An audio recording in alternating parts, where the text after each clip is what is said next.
We are back again. Currently on screen, you have the one and only wonderful kinnin11 playing the beautiful. I was about to say Katamari, wrong game. Okami, take it away. I mean, it's like Katamari and Okami you released around the same time, I believe. PlayStation 2. Yeah, it's that era at least. So anyway, hi, I'm kinnin11. Welcome to Okami New Game Plus All Primary Brushes. It's a mouthful, but there are categories out there with more than that, which is what I'm not running today. So because this is New Game Plus, we're just going to start straight off with a completed save file. Basically, at the end of the game, you're allowed to resave, and then certain items get carried over, your money gets carried over. We'll get into that when we get into that. The game has an in-game timer, but like for marathon's sake, I usually do file select to end of the final hit. So, are we ready? Cool. Then in 3, 2, 1, go.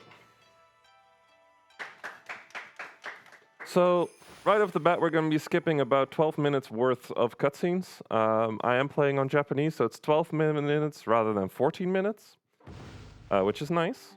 And I'm also have the privilege of being allowed to use turbo, which is really nice. We've allowed it for specifically the start mashing and one other button. It basically means I don't have to mash the horrible start button on a PS3 controller, and it's worth a lot.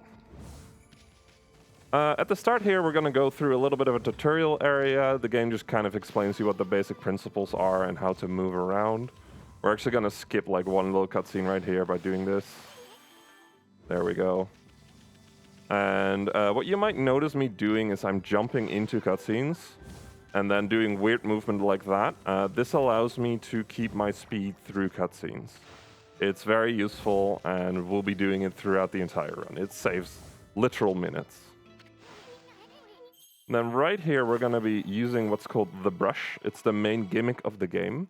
The idea is that you can manipulate the world using certain brush powers in the brush mode.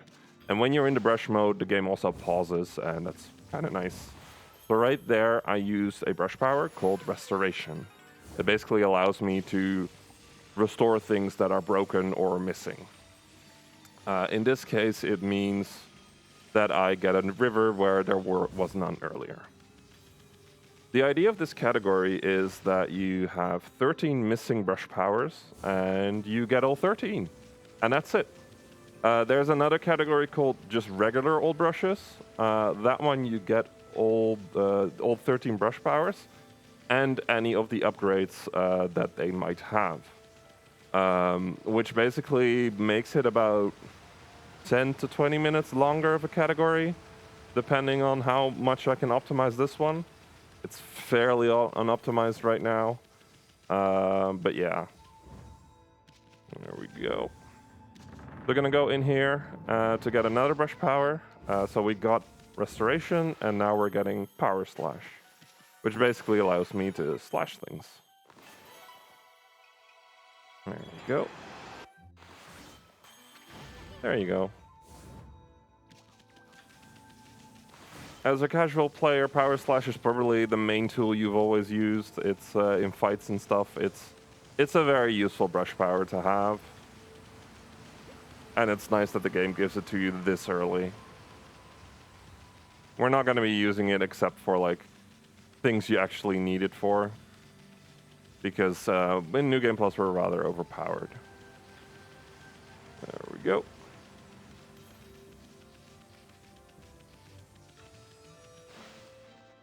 So the main idea of this category is that there were a couple of skips found that were really cool, in my opinion, or just a bit wacky, but we couldn't use them in old brushes. So I was just like, let's just for fun make a category that allows you to use those tricks. And the only way to really do that is with this format, with just getting all 13 brush powers. And I think it's a really fun category. It really shows off some of the silly stuff you can do with New Game Plus. So I'm quite pleased to be able to showcase it. It doesn't have a leaderboard or anything. It's mostly just a fun category. We might make it a miscellaneous category on the leaderboards at some point. I don't know. That's not up to me. That's up to the community to discuss. So right here, we're in Kamiki Village, and I'm going to be talking to 2 of these statues. That is set up for later. I'll be coming back later and fixing this place, but right now I don't really need it fixed, so we're just gonna talk to 2 statues and that's it. Which ones you talk to is kind of preference in the community. These are the 2 I prefer. So right here we're gonna be using the main glitch of this category, of any New Game Plus category. Oh boy, give me a moment. Yeah, that's not going to work. Okay. So what I'm doing here is called a KT glitch, or a infinite jump glitch, basically. The idea is in New Game Plus that you have these special items called Karmic Transformers, KTs. And by switching your KT in mid-air, the game thinks you're on the ground for a single frame.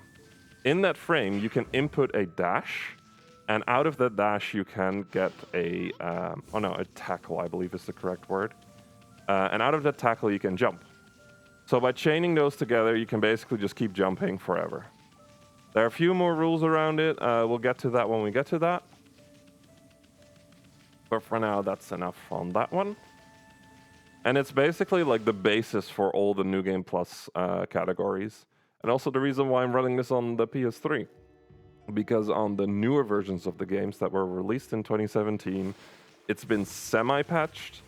They made a patch for it, but you can circumvent it, but it makes it harder to do, and therefore the categories get slower. So, I'll just keep running on the PS3. So right here, I'm going to be equipping some items, and then using the main battle item for this entire run, which is called an Exorcism Slip. It basically deals a ton of damage in the entire arena, and we're going to be using that a lot to cheese a lot of the fights. It makes most fights trivial in this category.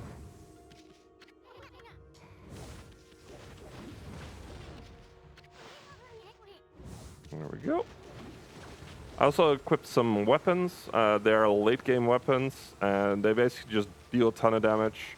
They're not the final weapons because those are technically story related, so we can't use those, which is fine. We'll get one of them later. But for now, it's just these 2. There we go.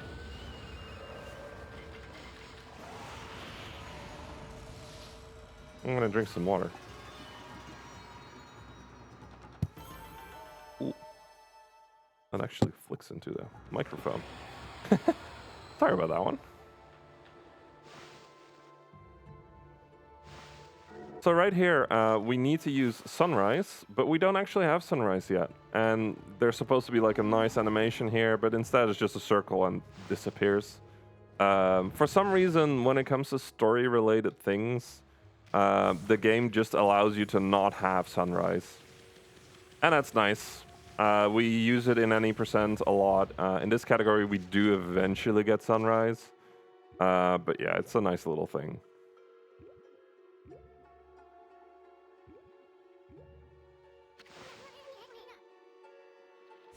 There we go.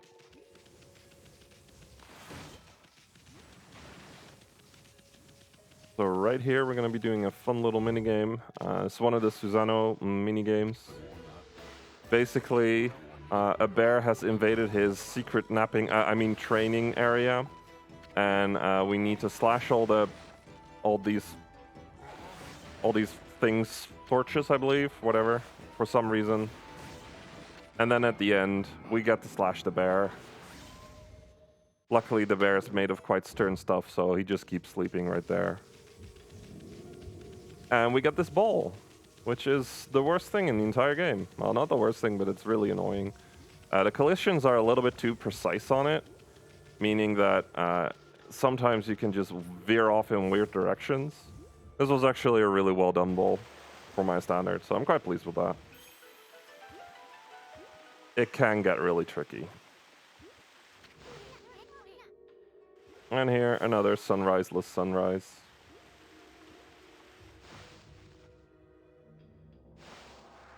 And we get another brush power. The brush power we're getting right now is called Green Sprout, or Bloom. It basically allows us to bloom trees into cherry blossoms. And in this case, we're blooming a special tree that will heal the area. Now, in almost every area, there's one of those trees, and by blooming it, you can actually fully interact with the area. All right, here, we're going to be doing a fight skip, and there you go. Just going around the fight trigger.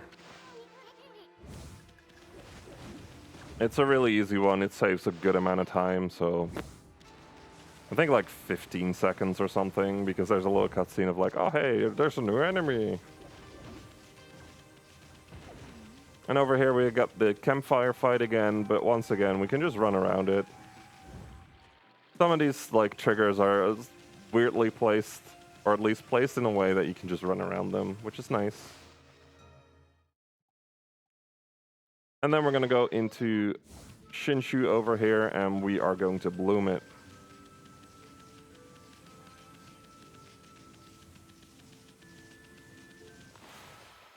In the meantime, I forgot that I had some notes I needed to keep open.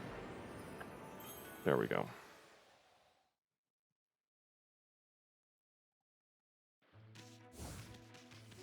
So now that we've bloomed Shinshu, there's a bunch of things we can do in here, and the game actually is like, oh hey, there's some, like, you could look at the map, there's a bunch of things on the map that we can do. We're only going to be doing like 2 of them.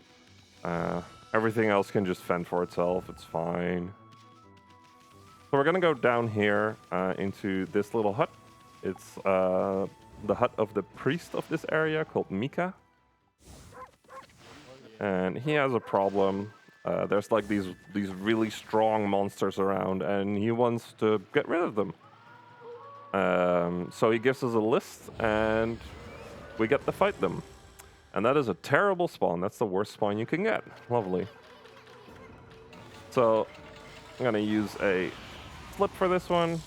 If the main monster was closer, you could snipe it with like a special ranged attack that I've equipped, but sadly, we don't have it. And right here, we defeated the monster, so we can cross it off the list. There you go. And the reason why we did that is that it's a little tutorial on how these monster lists work, where the game turns at night for you, which is perfect, because for our next brush power, we actually need it to be night right now. So that just helps us a ton. I'm going to set up here, do another KT. There we go. And that's another fight trigger skipped. And then we're going to be talking to Tama over here. And Tama has an issue, and we're going to help him by drawing a bomb. Because bombs help. And by drawing a bomb, we get another brush power. Ain't that lovely? So this brush power is called Cherry Bomb. It basically allows us to draw bombs. In the new game category, it's the main method we actually fight enemies, because it's just really powerful. But for this category, it's just useful, and we just need it anyway. And right there, we skipped the same trigger we skipped earlier. It's a 2-part skip, because that trigger is actually really large, but not large enough. And now we're done with Shinshu Field for now, so we're just gonna go to the next area. Like, you're supposed to do like a ton of other things here, and like you're not even able to leave in a way. But we can just KT our way up here. And then we're gonna go into Agata Forest. Now, at the start of Agata Forest, I'm gonna do a very cool trick. We call it Brush Adventure. Basically, by manipulating your camera in a brush, you can unlock the camera and clip it through walls. Ooh, that's very close. Give me a moment. I need to set up my camera. Go. By doing so, we can bloom things out of bounds. And in this case, we're going to bloom this tree over here. There we go. And at the same time, we're going to run into the area transition, which allows us to skip the blooming cutscene, which is rather nice.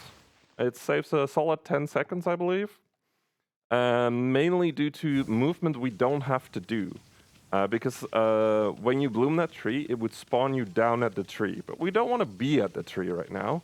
We want to be up here to set up this fast travel point for later.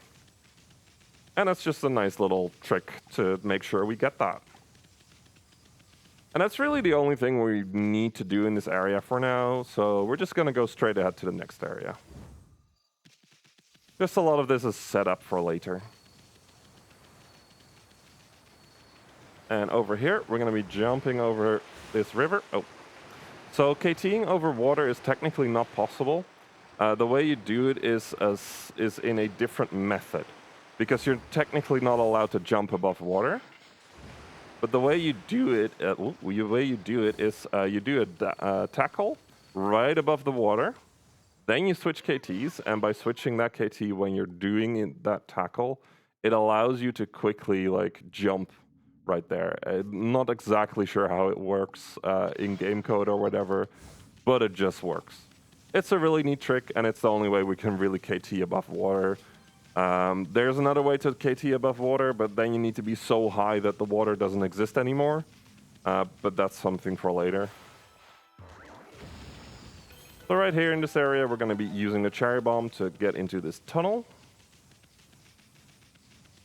And we're going to have a quick little fight. So before we can bloom this area, we have to do this fight.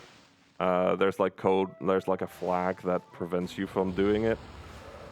I'm not paying attention. There we go. Then a quick little fight. And there you also saw the ranged attack I was alluding to earlier. Whoa. Day-night transition. That day-night transition is always in a bad spot.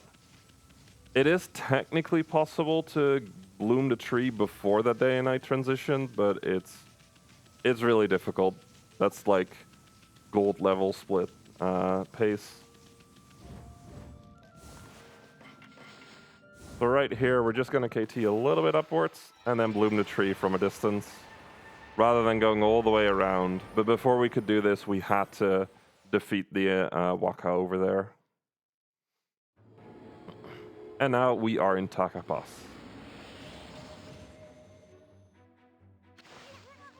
There we go. Now, if you've seen me run this this game on BSGs before, you might be starting to notice something about the way I'm doing KTs. Back in the day, we used to do buffered KTs, so we would buffer a frame to check if we got the KT. However, we found, well, someone 2 years ago already found this, but then we refound it again. Found out that we, by putting an SSD in our PS3s, you would basically remove some lag, which makes KTs just way easier to do. So now we're just removing all the buffers, and one buffer takes 0.8 of a second, and we're doing this trick over 100 times. So you do the math, that's a lot of time save. So everyone just switch to KTs to SSDs because it's just easier to do as well. It just makes the KTs so much nicer. Way, way better of a trick now. Because they are frame perfect. So any quality of life we can give ourselves with KTs is worth it. Because that makes this so easy to do now. There we go.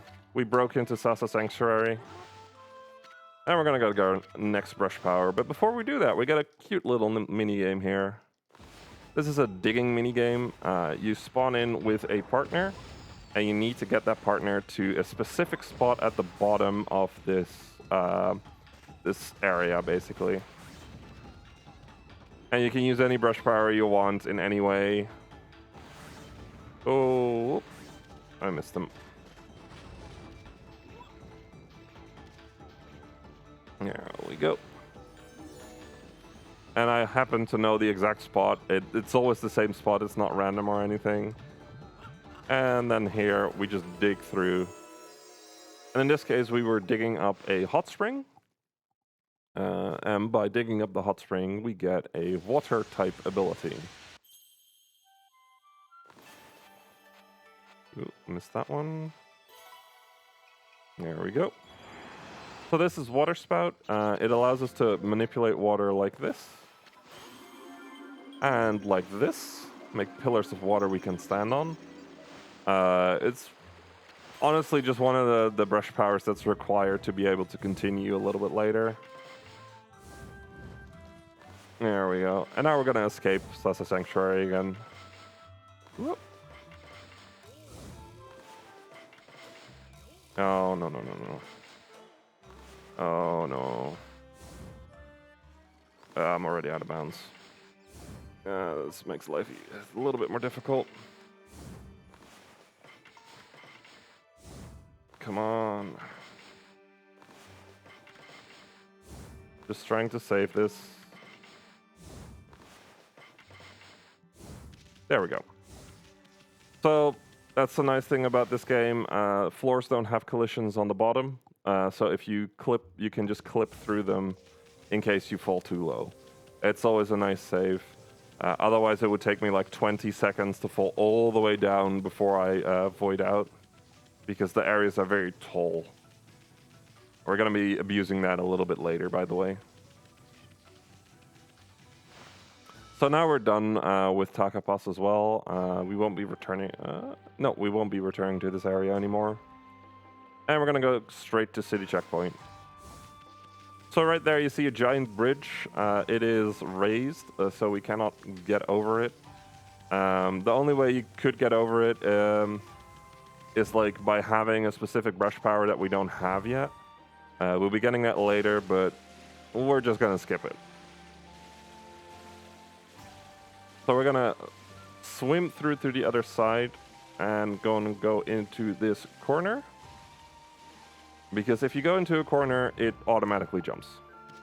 Rather nice. And then we're going to be jumping on this geometry to get to the other side. And geometry does not like it, but it's there. And we can jump over it. There we go. First try.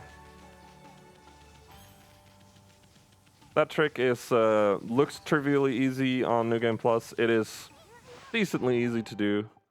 But in New Game, the trick is actually just ridiculous. The New Game trick for that is disgusting. You can spend like 2 hours on it and still not have gotten it once. It is not fun. So right here, we're going to be jumping into this cursed zone. It's basically acts the same as water. You slowly start drowning in it. And you cannot use brush powers here. And the only reason we do it is to skip a fight. Saves another 10 seconds. And right here, we're going to be doing another brush adventure. To water some stuff. I have not gotten it. Let me make sure my camera angles are right. There we go. So I'm watering a specific pool over here that allows me to get this special tree to grow, which allows me to heal the area again. There we go. I'm gonna drink some water.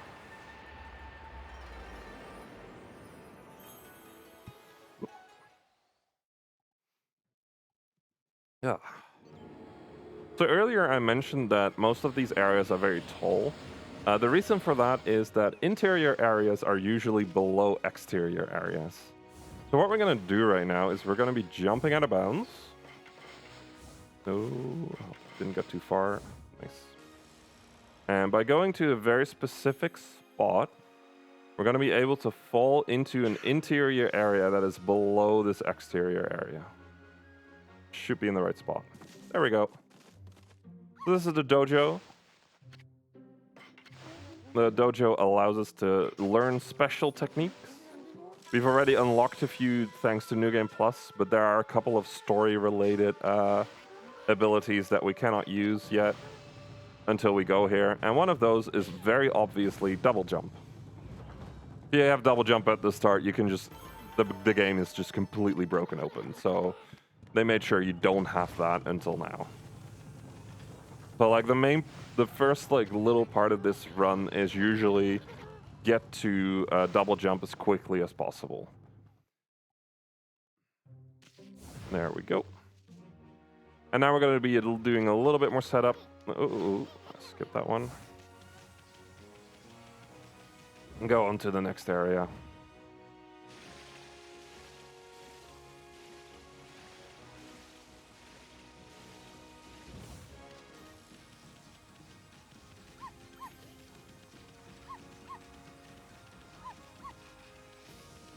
Right here, we're going to be jumping a little bit weirdly, and this is specifically to skip another fight. And there we go, we got it. That one looks very easy, but I feel it on the regular.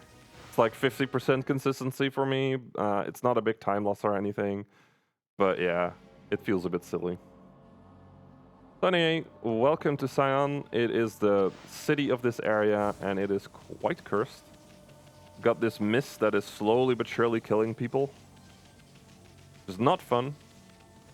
But we're not going to be doing anything about it. They can just deal with it themselves.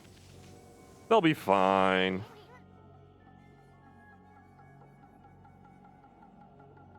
Make sure this one is still open. Okay. So this is the big bridge to the aristocratic quarters of this city. We're going to be jumping off of it right here. And we're going to be jumping up from this angle, specifically to skip a little cutscene that you get at some point. And then we're going to be talking to Waka over here. He has some things to say, but I'm not that interested. And right here, ooh. I got stuck on a wall. Let me redo this. Right here, we're going to be doing another little skip. It skips some cutscenes and stuff. I'm not getting my KTs. I need an extra one here. There we go. So there's some really weird invisible wall jankiness going on there. It's hard to explain because I don't actually know how all the invisible walls interact over there, but getting through there can be really tricky. It's actually nice that I got it like without being stuck anywhere.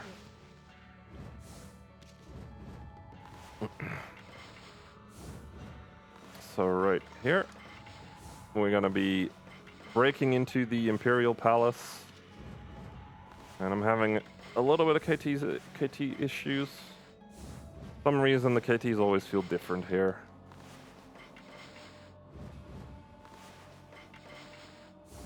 There we go. Oh, still speed. So we're specifically going to the Emperor to buy a special item that actually gives us a brush upgrade for a brush power we don't have. This is the only brush upgrade we'll be getting this run, and it is also the most powerful one because it allows us to use a different fast travel system than the one I unlocked earlier. Do an extra one for... No. Run for safety. There we go.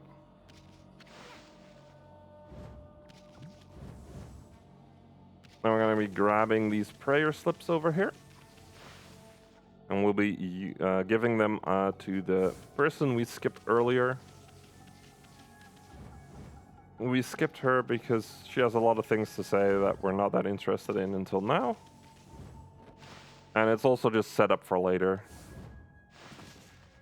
There we go. Hello. So Rao has some things to say like, hey, I'm looking for some rods and they're stuck somewhere. Can you find them for me? Or at least can you help me get through to a special dungeon? And it's just like, yeah, sure, we'll help you. Sure. Set up for later. So once again, I'm jumping up there to skip a cutscene. We're gonna keep that skipped as long as we can.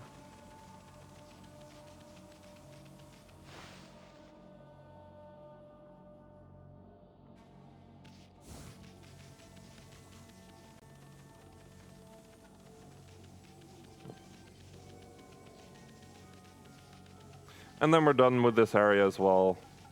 It's just like we're currently in the setup phase. Once we get to the next area, we'll actually be starting to go into the actual finishing of certain things stage, where we're getting some stuff that allows us to continue further. So right here, we're going to be jumping over this gate. You need like a special key for it. There's a lot of story things attached to it. It takes forever, so it's nice that we can just jump over it. You can actually jump over it in the new game as well, and it is once again a devilish trick. So yeah, we've been going for about half an hour, and then Waka shows up and just like, took you this long to get here? I just cleaned up the area for you. It's just like half an hour, and we're still slow, according to him. So rude. Most people take like 5, 6, 7 hours to get here. Waka is the true speedrunner confirmed. So right here, we're going to be using the special ability we got earlier. Oh, if I can get the... Oh, come on. There we go. This is Mist Warp. It is another fast travel system over safe areas. And we're going to go all the way back to Kamiki Village that we got earlier. And Kamiki Village is in a very interesting state right now. It's between two states. It is both cursed and not cursed, because we never got sunrise. But because this is all primary brushes, we do need to get sunrise. So we're going to go do that. So as you can see, some people are statues and some people are not statues. It's weird. It's a thing. And we're going to be talking to our third statue over there. This allows us to get sunrise. And at the same time, we're blooming trees for different brush power. And then we're going to go do this trick. Oop. This trick is appropriately named Uppy Thingy. There we go. And bloom the rest of the trees. And now we're going to go get sunrise. So now we finally have sunrise, so we can actually make a day whenever we want, which is nice. And right at the start, after you get sunrise, you always get this fight. And now we're going to go to this funky old man. And we're going to be doing the Konohana Shuffle.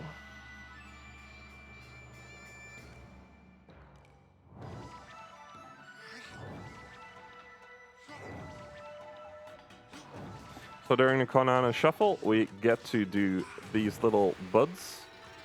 And we're going to bloom them to slowly bloom the Konohana tree.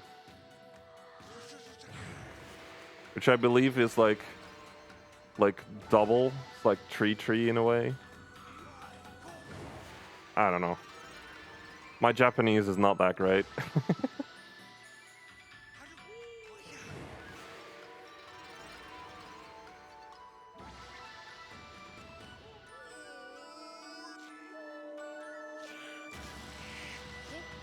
Here come the big moves.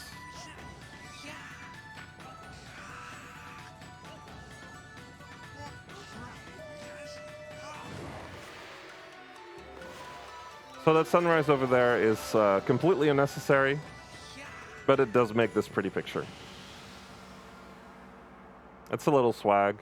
So like you have a set amount of time to do the bloom, and it doesn't matter when you do it, you just get it anyway in that set amount of time. It basically gives you 2 chances. So if I fail the bloom there on the second circle, that's a minute of time loss. It's a very risky swag in a way, but if you trust yourself on your circles, you just do it. I think I'm like one of the few people that actually goes for it. So that was Konohana. Whoa. That was a cutscene I needed to skip. Oh well. And now we got the brush power lily pad, which allows us to draw lily pads on water. And we'll be using that a lot later on to do some cool clipping strategies. It's really neat. And now we're going to go to an area that we've never been to before, but we can still fast travel to for some reason. Basically, when you get the fast travel system, it expects you to have already visited this village. But we never did because we skipped it. But you can still warp to it. It just doesn't have the icon. We didn't know this for like the longest amount of time. It's like we made this discovery like 2 years ago, and it just made this run completely different. There were so many reroutes when it came to warping right afterwards.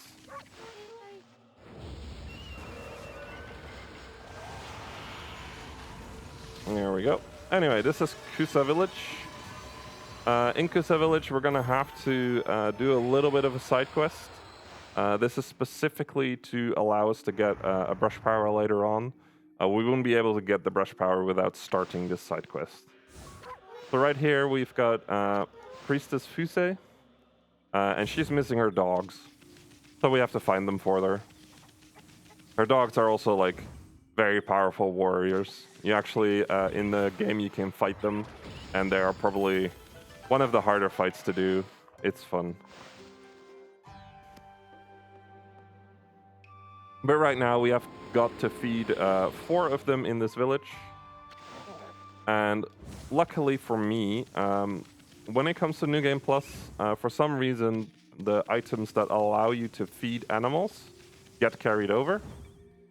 So I have this file set up where I have exactly 4 of the item that I need. So that it also goes away out of my inventory, because inventory sorting is set. We cannot sort it on our own, which is kind of annoying. So a little bit of inventory management is useful to do. And then right here, we're going to be doing a brush adventure. This one can be a little bit tricky. We're going to go around the large invisible wall, and we're going to bloom this area. There we go. And by doing that, it warps us up here. We call this a Shin warp, because this dog is named Shin. Not everything needs to have a fancy name.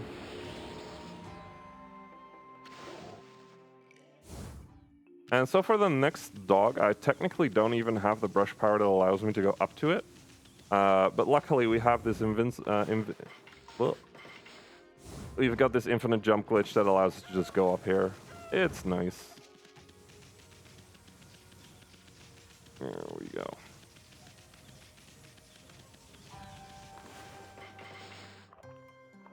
And that's the last dog to feed.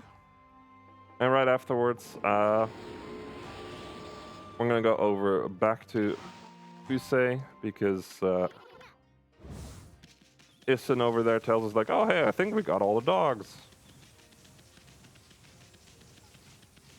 I don't know how he got that impression, because there's like 8 dogs, but sure.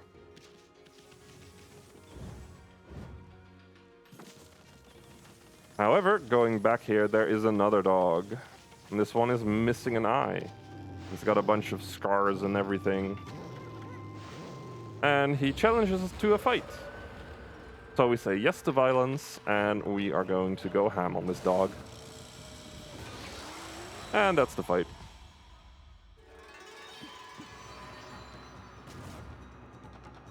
Yeah, I'm a little bit overpowered. Don't worry about it. In New Game, these fights are a little bit annoying because the dogs can jump around and everything. It's a little bit annoying because you have to kill them with bombs, and if they don't jump into your bombs, it just takes forever. It's so annoying. Anyway, coming up, we're gonna go do a really cool trick. It's a little bit rough to explain, but if you consider an area in a game, you have a 000 point. Like that's the origin of the area. Now say that when you load in, that's your default respawn point. Now, if you manage to not set that respawn point, you then void out. Did not make that one. That is what we do in origin warping. Basically, what we're trying to do is we're doing a jump before it sets your respawn point. And by doing that, we can then void out and go to the origin of an area. Now, each origin is different, and some of them are very useless, but, well, most of them are very useless. But the one right here is very useful. There's a way to check to get this. I'm basically holding a direction, and if I don't hear a step, like that, I've got it. I then switch a KT right before landing to activate a trick called sleepwalking. I'll explain that a little bit later on in detail because we're going to be doing a very long sleepwalk later. But basically it allows you to move around without having your respawn point set. And then we're just going to void out right here, and we're going to go into the middle of the dungeon. There we go. This used to be a very annoying trick because you have to actually mash the jump button, but now that we've allowed turbo, it's a lot easier. But as you can see, turbo's not perfect, and it still took me like 4 tries to get. If I were doing hand mashing, I could technically get it more consistently, but I would also like ruin my hands. So, I like my hands, you know. I like having them work and not hurt. It's nice.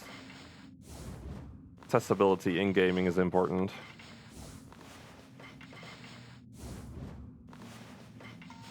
Anyway, we're gonna be jumping up to a specific platform up here, and that allows us to get a new brush power. In the meantime, Green Snow Dog, feel free to plug something.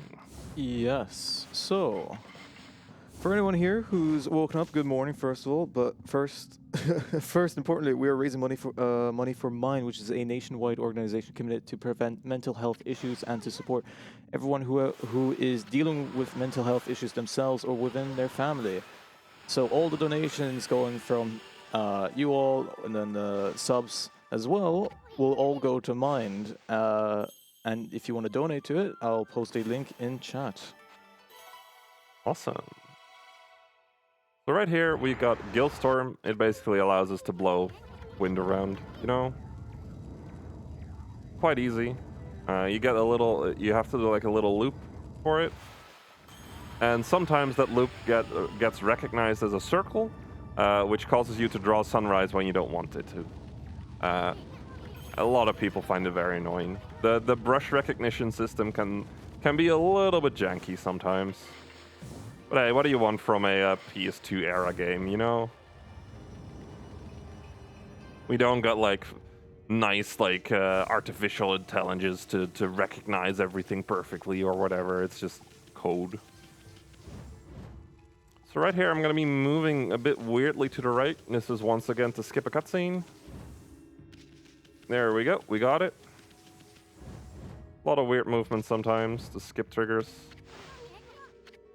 And since we've gotten the brush power in this area, we're just gonna be leaving instantly, because we don't need to fight no bosses.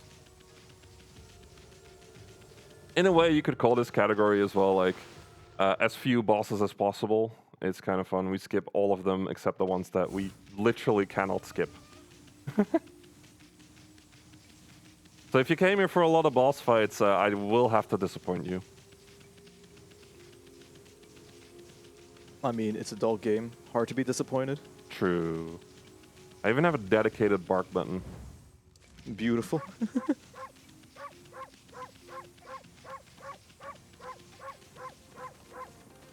And fun fact as well, like almost every Karmic Transformers have their own specific bark, basically. So the bark changes depending on what Karmic Transformer you have on. It's amazing. It's such a small little detail, but it's really cute. Yeah. So now that we're done with our little detour, we're gonna go back to the area we got all the way to the end to here in North Rio. So we can finally continue clearing some stuff over here. So right here, we're going to be buying some stuff. I'm going to be buying some fish. And, oh, that's what I forgot. Go back up. There we go. Some fish to feed a cat later on, and a mermaid coin. Mermaid coins basically allow you to use the other fast travel system. So you have to buy those rather than using a brush power for it. Which is fine, but like we only use it once, so I only need to buy one. Kind of nice. So right here, we're summoning Orca. Orca is our lovely water transporter. It basically, Orca swims a lot faster than we could ever want to swim because, well, it's Orca. And basically, by pressing X at a certain amount of time, you go a little bit faster, and that's really nice.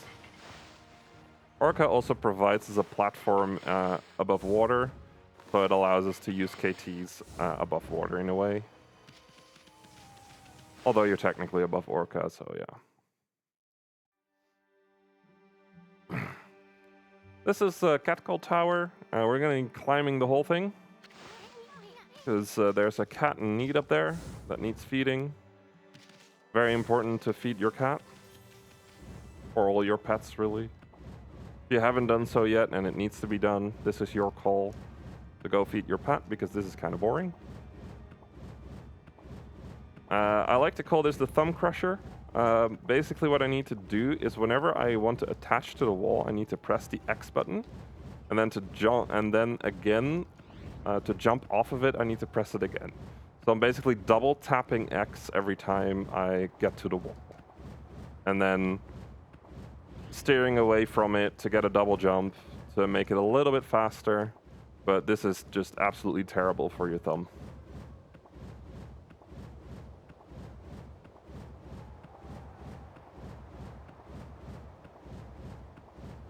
There we go.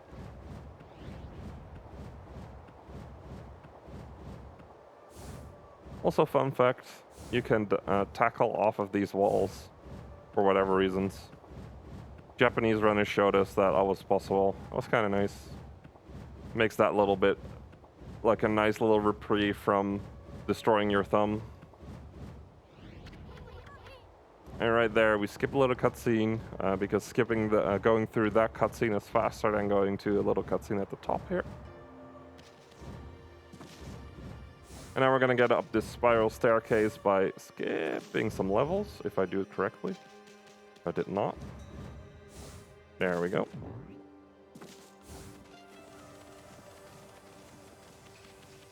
And we're at the top.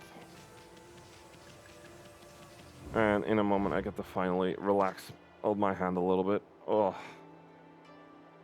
God, that's always so rough on you. This is one of the reasons why I'm so happy we have Turbo now. There's a lot of things in this game that can absolutely destroy your hands. So after feeding the cat, it's really happy, and because it's happy, we get a brush power. That's how it works, right? I mean, it could. So this brush power is called Catwalk. You have these special statues over here, and if you draw a line going upwards from it, it basically spawns those little marks that were all around the tower and allows us to jump up that wall. It's a neat ability, but we don't really use it because the infinite jump glitch is just infinitely faster. And luckily at the top of the tower there is a fast travel station, so we can just use this mermaid spring to move to our next area, which is a very old area. We went there like very early on in the run.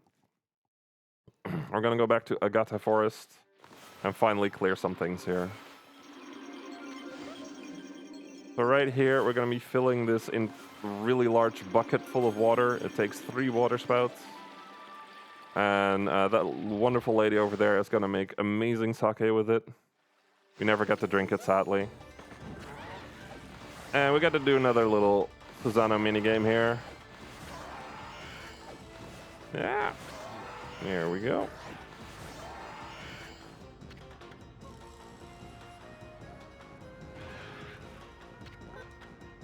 And the last one.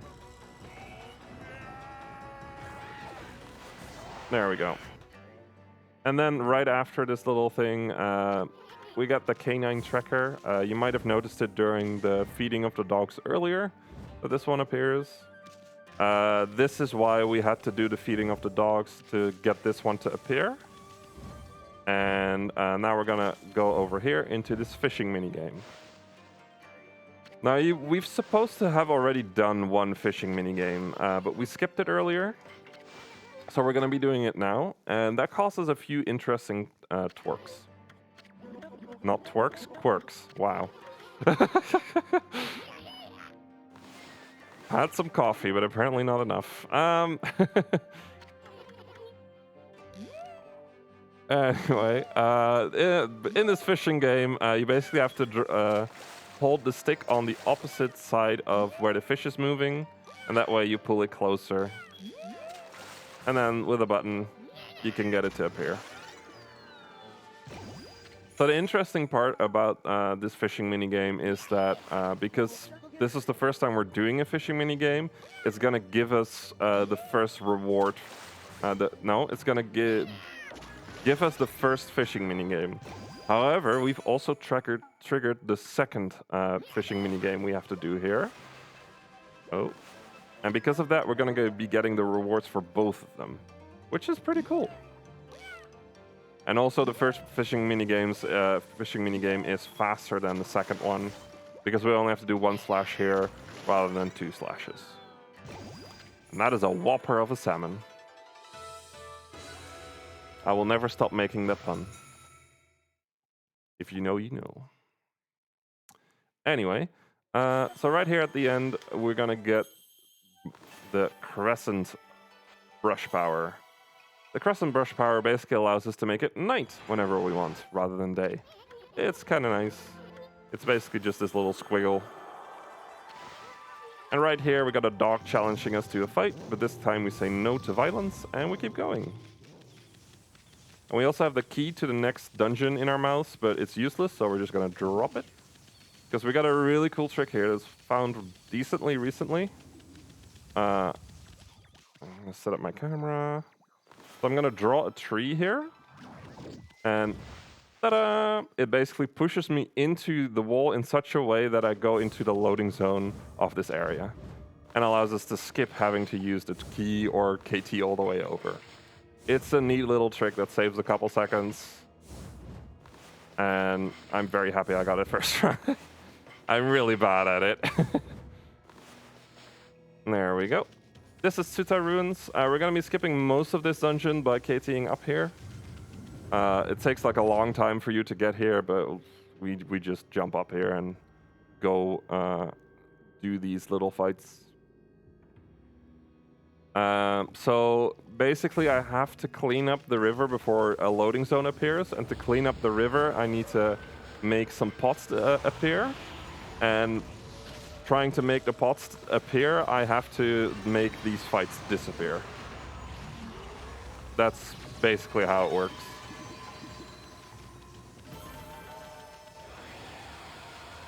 There we go.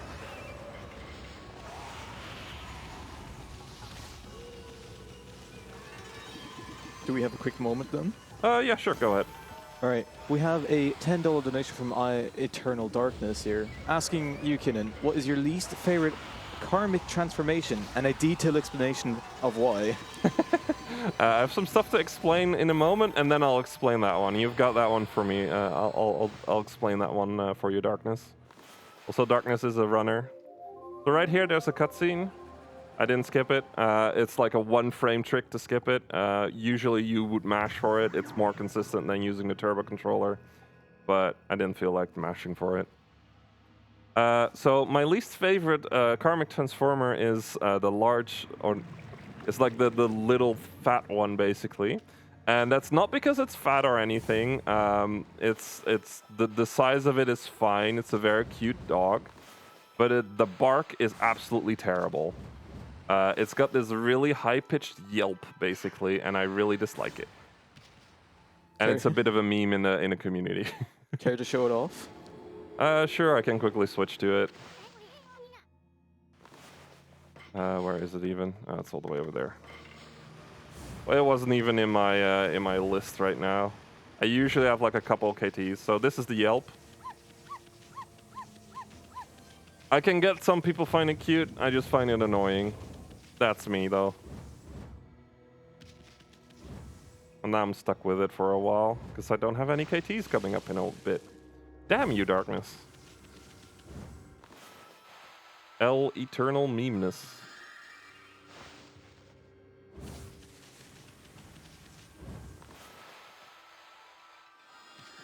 There we go. Anyway, we're blooming these little patches to get to the next brush power. AKA the main reason why we're in this dungeon. So this brush power is called Vine. It basically allows us to pull ourselves or things to these little flowers. Like that. And it is required to finish the game. Also because of the definition, but also because like some stuff is actually locked off if we don't do it. So right here I'm going to be trying a kind of finicky... There we go. That's a very finicky cutscene skip. It looks very easy, but if you mess the timing up a little bit, you just fall into it. So that's a nice little skip there. And then we're finally done over here. The game still wants us to try and fight the dog, but we already fought one of them. I don't want to hurt them anymore.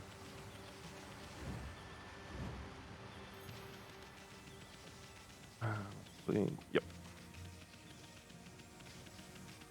Well, we recently made some changes in the route, so I had to write down what the order was again, so I would remember.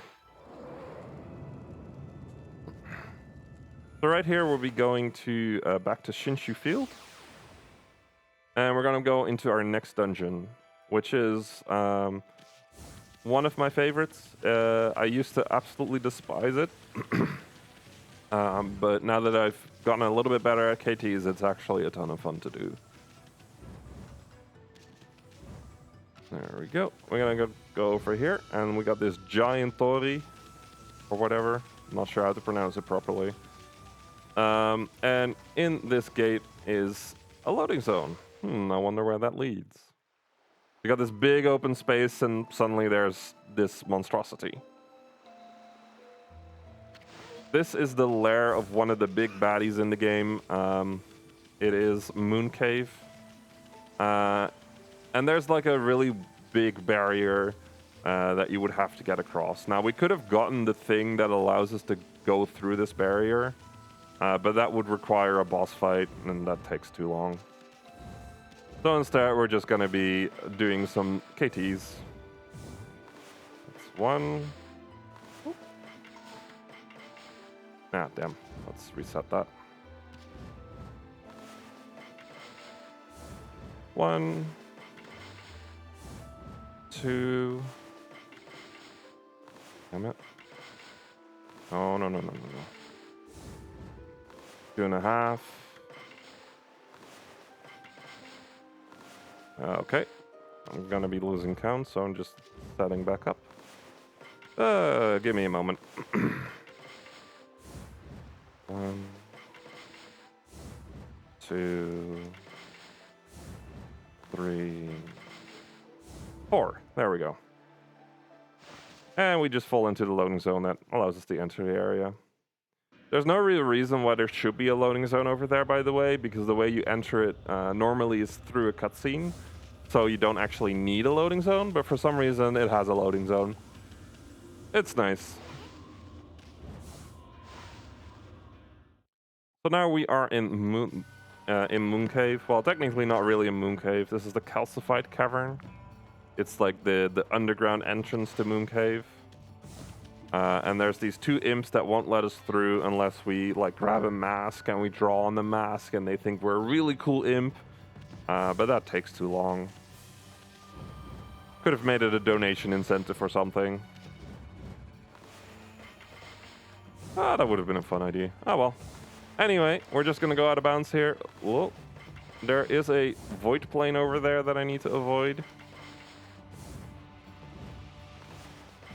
And just go straight into the loading zone here. Ah. If I can do my KTs.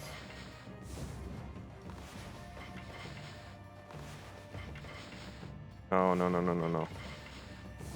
So the annoying thing about KTs is that every monitor has a slightly different input delay, and that input delay actually matters, for me at the very least.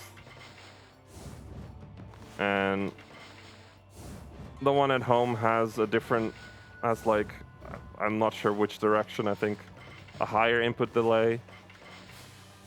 So I'm always a little bit late on these TVs, on these monitors, so it can be a little bit tricky to get used to. I remember one time, I had a 1 millisecond monitor to work with and no time to practice, so my KTs were absolutely garbage. It was not fun.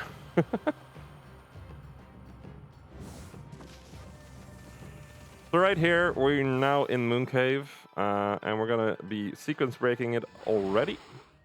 I'm gonna go grab that vine and go into this area. So this is supposed to be like an exit into the next bit, but we're using it as an entrance. It basically allows us to skip getting a key somewhere.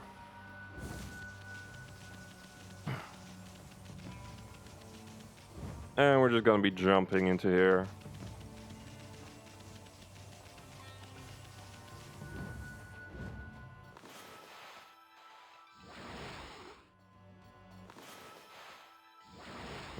Go.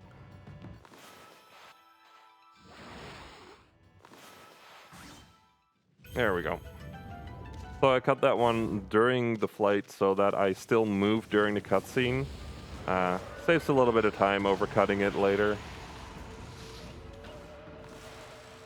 So the main idea of this dungeon is that to get to the boss at the end, you have to collect these special ingredients for his appetizer. And to do so, you have to go through the dungeon. This here is the delectable ogre liver.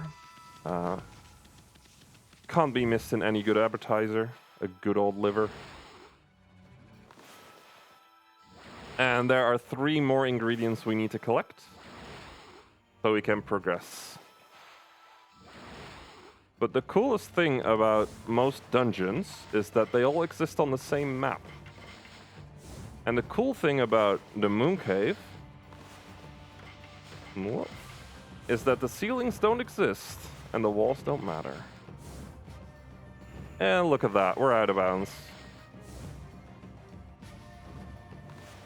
So we're just gonna be going out of bounds from room to room to get the things we need to continue.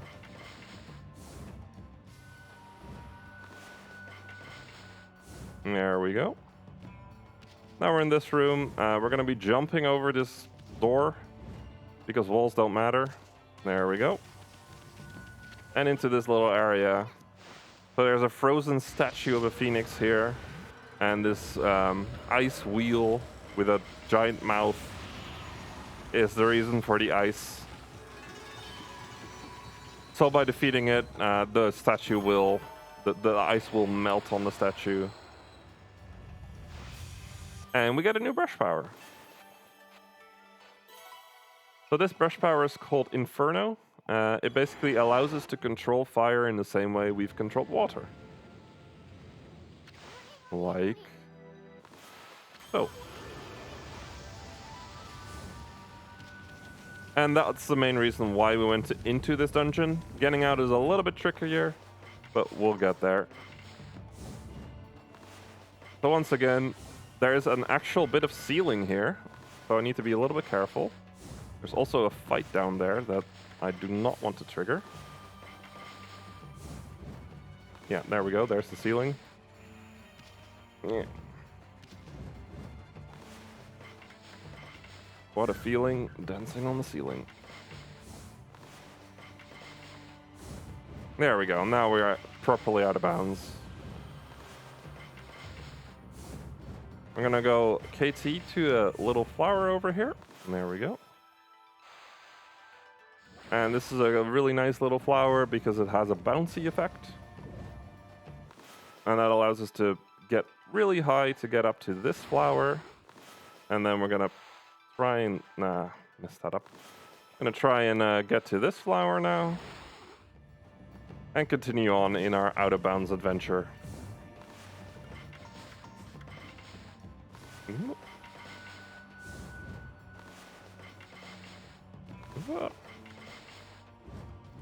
KTs are kind of letting me down right now. Had some really good KTs so far this run, but it is what it is. So right here, we're going to be deal storming this ball forward. And by doing it in a very specific spot, it allows us to use it right here. Saves a little bit of time to go through this little thing and go into this fight. Now, earlier we had the ogre liver, which is pretty tasty, but you know what's even tastier? A horn. So that's a black demon horn, which is very obviously quite tasty. Can't imagine it not being so. And now we're gonna go straight into the next room that's right next to it. It hasn't loaded in yet. There it is. And because I fell down quite a bit, I'm gonna approach it from underneath. There we go. And go into our next fight. So this time we got a flame wheel with a giant eye. No, just roll with it. So we have the ogre liver, the black demon horn, and... Any guesses? Yes, the eyeball of fire. Lovely. It's gonna be a great dish. Ooh. And now that we've finished that one, we're gonna go back out of bounds. I think in this area, we spent more times out of bounds than inbounds, which is kind of fun.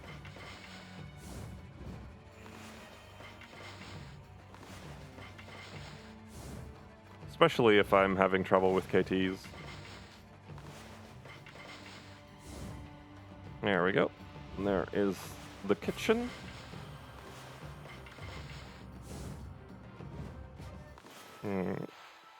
Very useful flower over there that we can use to get close to it. And then on the other side of this ice wall, we've got our next ingredients.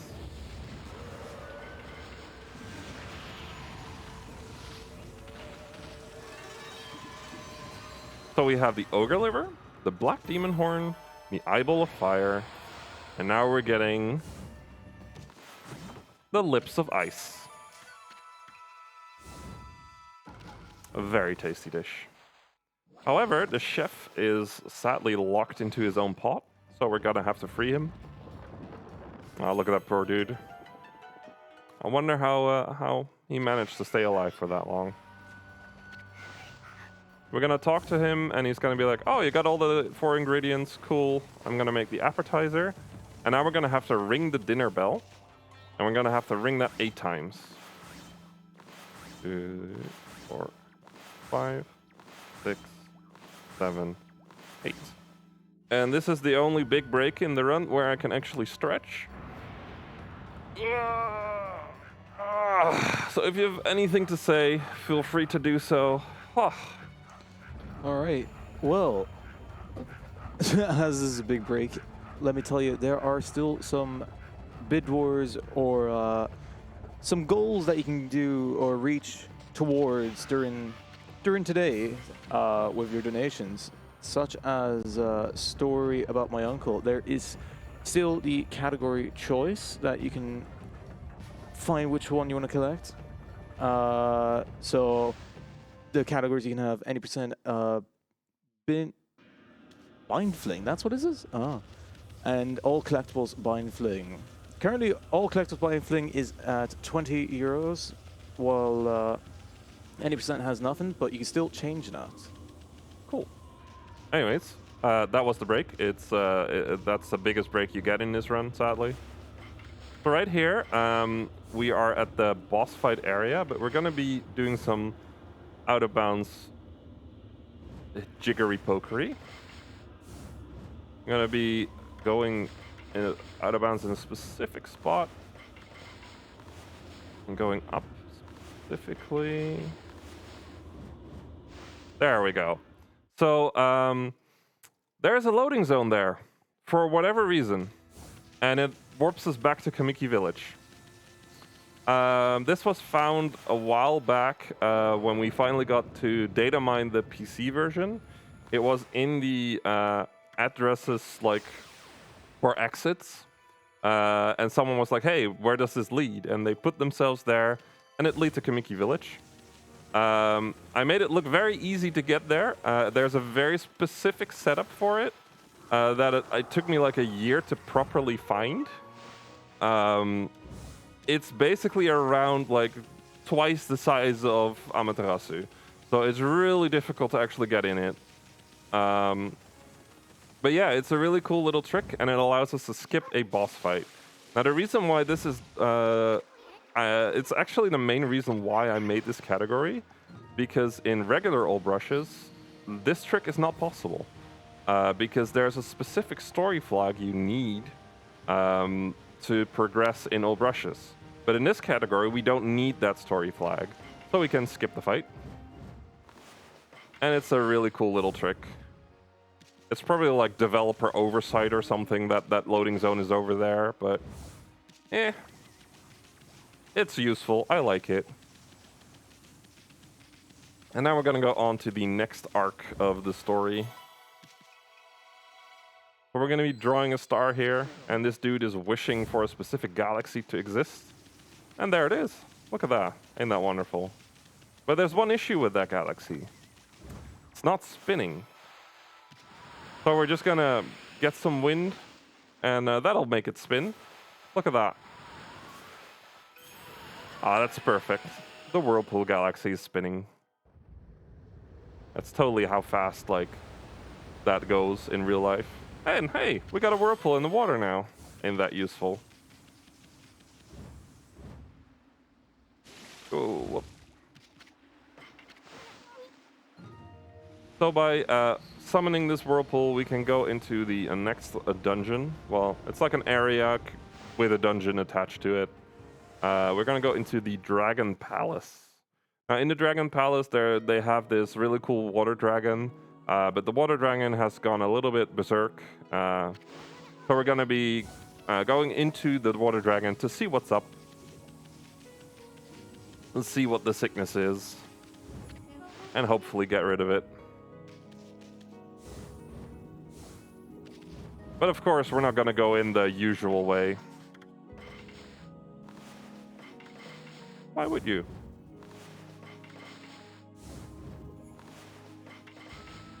Oh, come on. Wow. Sometimes KTs are the worst.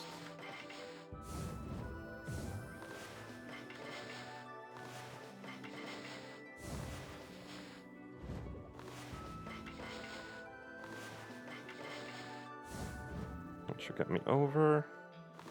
There's the water dragon in a very small amount of its glory.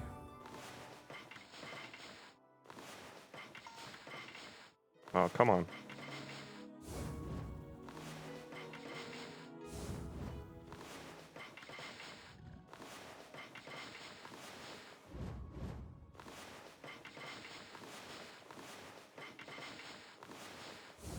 There we go.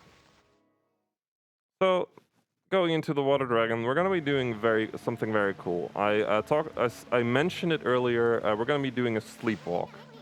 So by jumping and then right before landing, switching your KT, it basically makes it so you skip the landing animation. And by skipping the landing animation, you also skip the setting of your respawn point.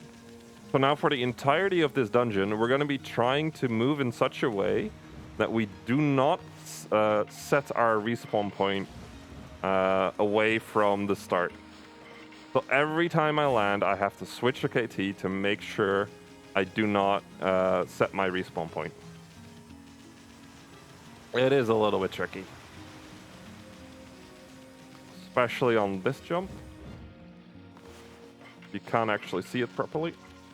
And right here, I'm gonna have to use the brush while continuously moving. So that's one. So by running into this wall, I'm still not setting my respawn point. The moment I stop moving, my respawn point will get set.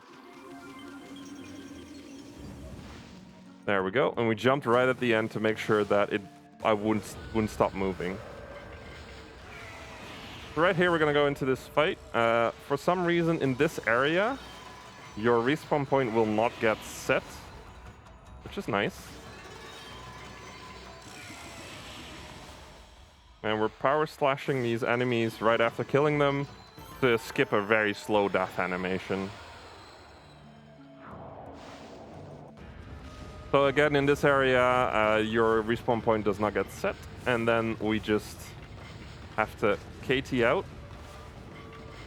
And we're doing that at a wall right here, because right next to this wall is some water. And now we are going to, get hit apparently. Wow, I'm getting really bad luck. So we're just gonna be chilling in this water for a bit to slowly run out the clock and void out. And every time I get hit, it takes like 1 second longer, which is just annoying.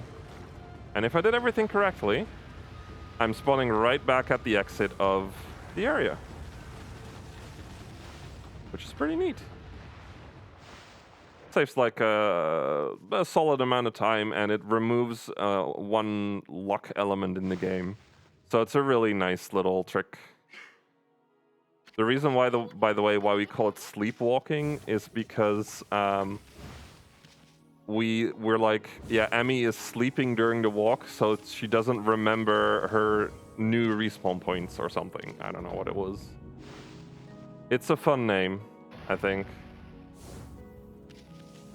So right here is the queen of the dragon palace, and we're gonna tell her that we killed the water dragon, because that's what we did. And now we gotta run out. Skipping over like huge like story things or whatever. Got way too many tricks to explain. If you want to actually understand what is actually going on there, go play the game. It's like available on all the new consoles, and the newer console versions are the best versions to play. It is, in game design, it's a little bit of an old game, so don't expect the same level of polish that you get with like current really good games or whatever, but it's still a very enjoyable game. If you're a fan of Japanese mythology, you'll get a lot of the references that this game makes. And I mean, look at it. It's a beautiful game. And this is even in 720p. Can you imagine what it looks like in 1080?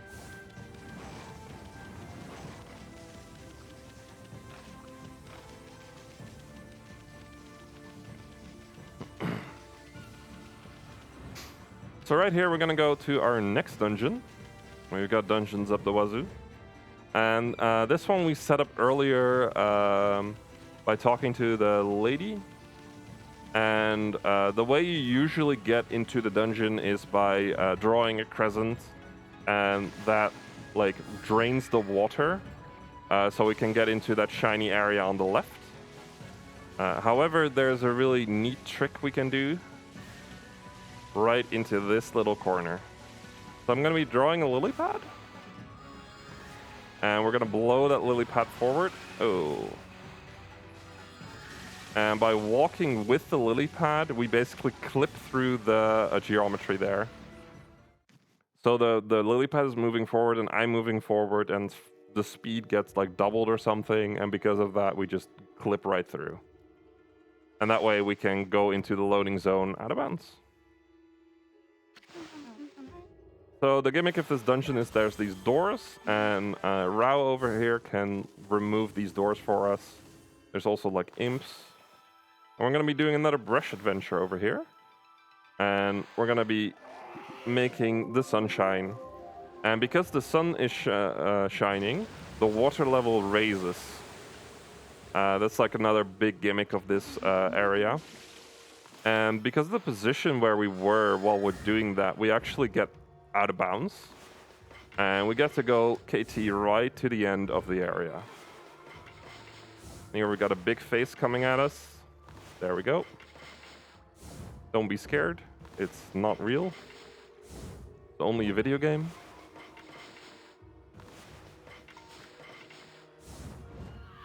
Ooh, one more. Oh, no, no, no, no. Oh, this went so well in practice. There we go. And we can't actually clip into this area, or at the very least, we could clip into this room, but then we cannot get out of the room again. So we have to go through this door this way. It's not a big deal, really. And right here, we're going to get a special item called the Lucky Mallet. And what the Lucky Mallet does, I'll explain when we actually start using it. But for now, that's the end of this dungeon. So earlier I mentioned that we killed the water dragon, and it's a really sad affair. But this is a little bit earlier in the story, so right here, we're gonna get chased by it again. Look at it, ain't that lovely? And because we jumped into the mouth once, how about jumping into it again? Ah, look at that. This time, however, it spits us out because it knows what we've done last time. Doesn't want to get destroyed again. And we get to continue. And in the meantime, Snowdog, feel free to say something. Yes. So we have a €25 donation from 60NL saying, Yo, 60. saying, love the event so far. Good luck, Kinnin. Okami is an amazing game. I mean, I can't deny that fact. True. It's pretty good. Definitely like one of my favorite games. There's a good reason why I've been speedrunning it for like 5 or 6 years now.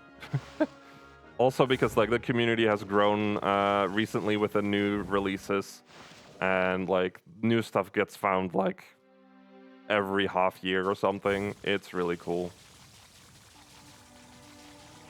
Anyway, we're in this like tunnel that leads us to the Scion aristocratic quarters. It's a neat little shortcut here. And instead of continuing with the story by going into the palace, we're gonna go over here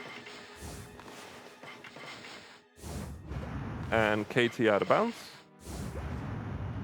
or at least over the wall. And we're gonna go back to the Emperor's Palace where we got the Mist Warp ability earlier. And we're gonna be using the mallet. So the Lucky Mallet has as an ability that it basically can shrink people down to very small sizes. And here it's like, hey, I want to shrink you down. It's just like, okay. So we're gonna be shrunk down to a smaller size, and then we're gonna be doing a very cool trick. So there's this pot in this area that we need to cut down. And to do that, all we really need to do, that's not the right moment, there we go. All we really need to do is set up our camera and cut it down. There you go. So because the room that it's in is really big, they basically made you able to cut the rope of the pot from any distance, because otherwise it would be really difficult to be able to cut the rope. However, any distance means also right from the start. So we found a very specific camera setup that allows us to just do that and get our next brush power. It's a neat little trick. It has been fully patched on the newer versions of the game. So that's another reason why the PS3 is faster for this category specifically. Otherwise, it's like it loses you like 2 or 3 minutes, I think. Might be wrong on that.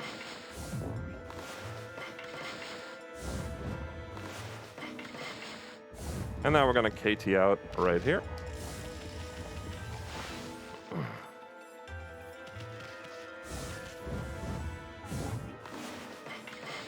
And there's a little like door over there that you need a key for, so we can't just go through that little hole over there. We have to KT over this wall. Okay, well, might as well just do foot skip then. This is a trick that I usually don't go for because it's a little bit risky. But we can try it. So there's a little cutscene over here, and by going around like this, you can skip it.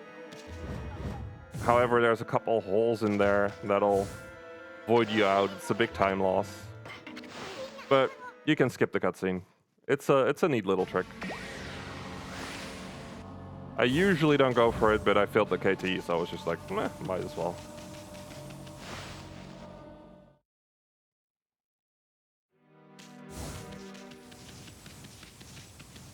So now that we've escaped from the palace, we're gonna go back into it. And luckily, our companion Issen over here is like, hey, you should be inside the palace, not like outside of it. So it just puts you right back into the palace, which is kind of neat.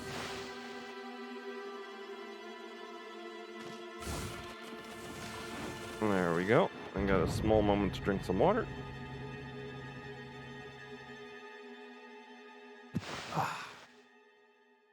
Thirsty work this. Wow. So right here is some lava. Luckily lava behaves the same way as any liquid, so we can just do a liquid KT right over it. There we go. It is possible to jump over there without using any KTs, but it requires, I believe, 2 frame-perfect inputs. And it's really hard. Well, it's gotten easier over the years, but it's still pretty difficult. Why am I using a slip? There we go. There we go. So that was like a Dark Lord kind of type, and like it is basically removing our ability to find him or something. I don't know. Big story plot points happening here. I'm just glossing over them. So on the way back, it's a lot easier to do this without KTs. But there's a cutscene right at the edge of that little platform. So if I hit that cutscene, I'll just fall straight into the lava. So I have to do a liquid KT to make sure I actually get to the end there.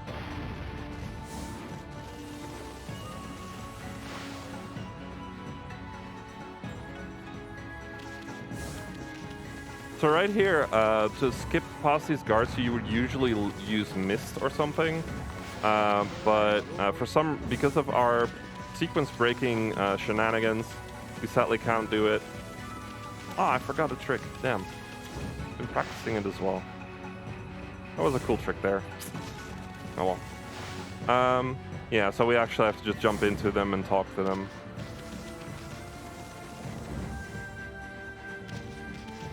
Once again, we're jumping off of here to make sure we don't hit a cutscene.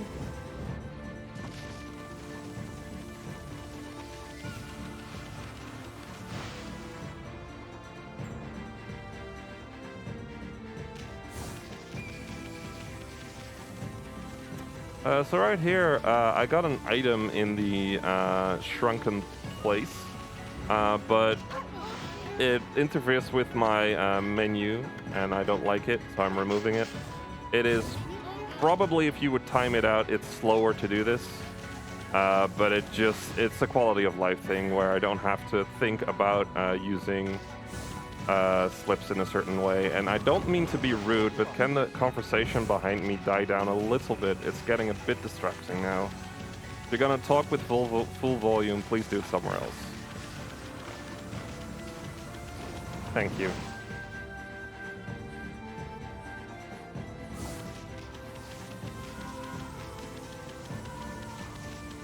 So right here, we're gonna go on to the next dungeon, and to do that, we're gonna get up to this platform.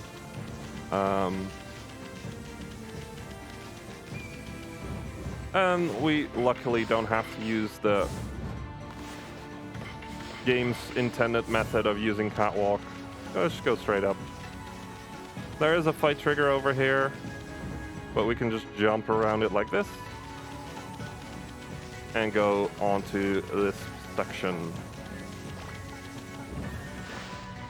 For the people that missed it, it was yellow. Going onto this version of the dragon, we can go into the dungeon. And right at the start of it, I'm going to be trying to do another origin warp. We haven't done those in a while. I'm not going to explain it again. I'm sorry. It's a lot to explain. Just know that if I hit it, it's really cool. If I miss it, well. This one I cannot reset this one. There we go. We got it. So right here, I'm going to void out. And by voiding out, we get transported to the origin location of this area. And this one is really cool because the location where we land has a certain amount of properties that allows us to get the catapult. Whee! The catapult basically puts us on in a place that is really useful for us to get to this little section.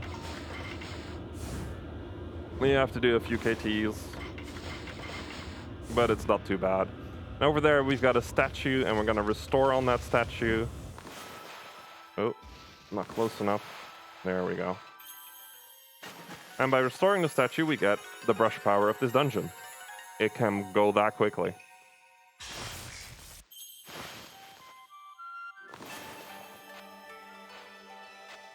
So this ability is Thunderstorm. It kind of works the same as Water Spout and Inferno, except this time we can control lightning. Like so. Which is neat. And, oh, I hope I still have speed. Oh, we'll see. And to leave this area, we sadly can't do cool tricks. Still speed, cool.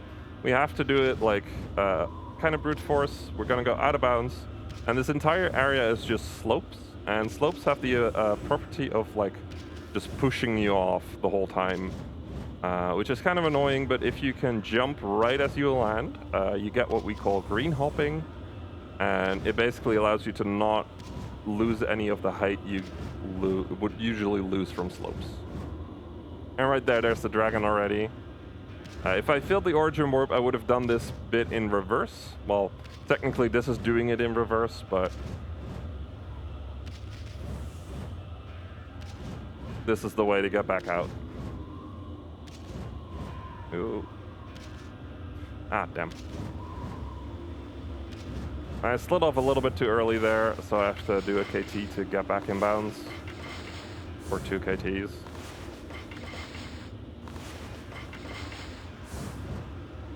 There we go. And then to leave, I will have to jump up for a moment. Because there's a cutscene preventing me to leave, but the loading zone is still there. So I can just jump over the cutscene and straight into the loading zone. Like, why did you just not remove the loading zone then? Well, probably testing related. So right here, we're back into this area. And this is another interesting part about this area, is that you technically are not allowed to leave it. If you use any of the fast travel points, Issun will be like, hey, what are you trying to do? We have something to do in the dungeon. Why are you not in a dungeon? And if you try to leave using the loading zone, it'll do the same thing. However, there is one fast travel point that the game does not expect you to reach right now. So we're going to reach it.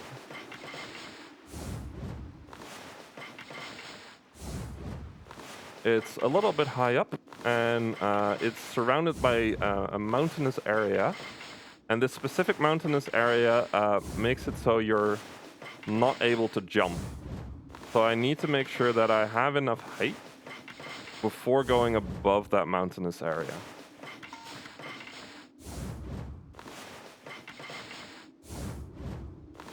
Should be right above it right now. Yeah, there we go. I did not have enough height. Yeah, I was afraid of that. I should have done at least one more KT. So now we gotta go all the way back up. If you have anything to say, Green Snowdog, now's a good moment. This is gonna take a little bit. All right, perfect. Because I do want to mention that the category choice for A Story About My Uncle will be closing before the start of the next run, if I Yes, before the start of the run. So if you do want to change from all collectibles being... Sorry? Bind Fling. I can't remember to say that. Bind Fling, it is at least 20 euros to beat that to get any percent Bind Fling accepted and being ran here the very next run. So if you do want to change that, you still have the choice to do it now.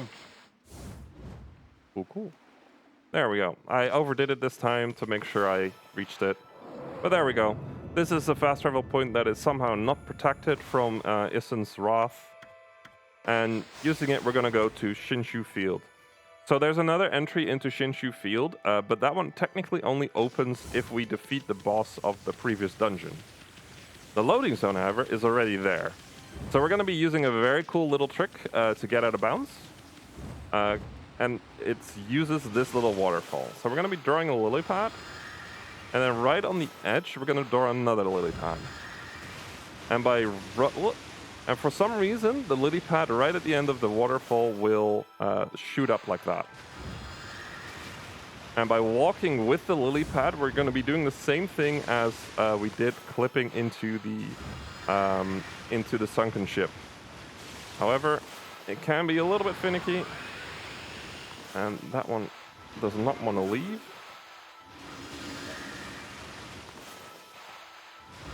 Had some trouble in practice as well with it. It kind of sucks if they don't leave. I'm just gonna have to draw a couple more lily pads to make sure it disappears. Yeah, damn it. That one would have been neat and disappeared as well. My lord. That was close. Sometimes you get it first try, sometimes it just does not want to work with you. And sometimes your controller sabotages you. Lovely. No, come on.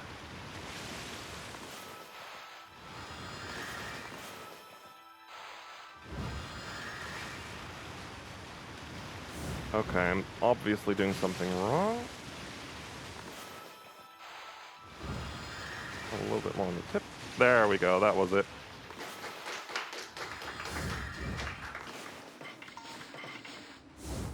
And now that we're out of bounds, we're gonna KT up a little bit, making sure not to go too far up to hit a cutscene, because that would void us out.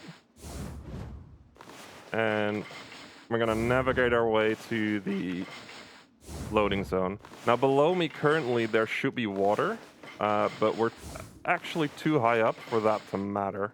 Or not until I fall down again. Lovely. This area can be a little bit tricky sometimes because of its properties.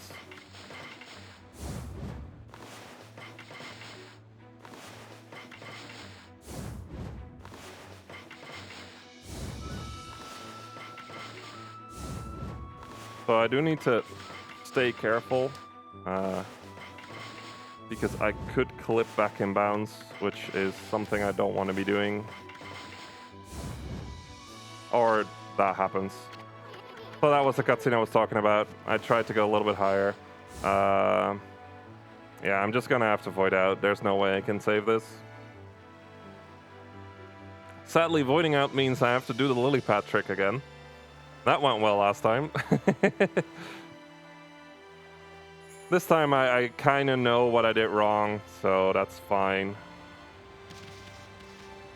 All my lily pads are gone as well, which is honestly nice. Okay, here we go again. Come on. So rude. There we go.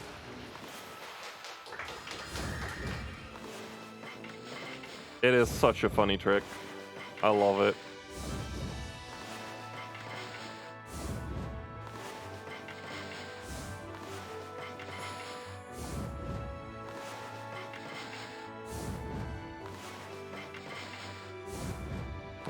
Okay, shoot me on my right now. There it is. Lovely. Ooh. Oh no, no, no, no, no, not again. Yeah, I'm above water now. Ah. So yeah, KTs don't work above water, and that makes this trick sometimes annoying. Once you start dropping, you're basically screwed. Because like above a certain height, the water gets unloaded, and because of that, you can KT above it. But once you start dropping, it loads back in again. I'm gonna buffer some KTs to make sure I don't drop too much. So the buffering KTs basically allows me to make sure I don't lose height if I fail a KT. There we go. Ah. It's this is a trick that we like only recently really put together and made into the actual run. And thanks to like doing this trick as well, New Game Plus any percent has also changed a lot to the point where it's like it's the biggest route change in like 10 years. That's how big it is. And I still haven't actually done that run in a while yet with the new route, but I am planning to try it because it does look like a pretty crazy route. So now we're in Kamui, which is like basically Hokkaido, and this place is still cursed. And in that giant rock over there is the tree. But instead of like breaking open the rock and everything, we're just gonna go underneath it, and there's the tree, and we can just bloom it from inside the rock. Luckily, trees are very strong, and it just breaks open the rock like it's nothing. That's my headcanon.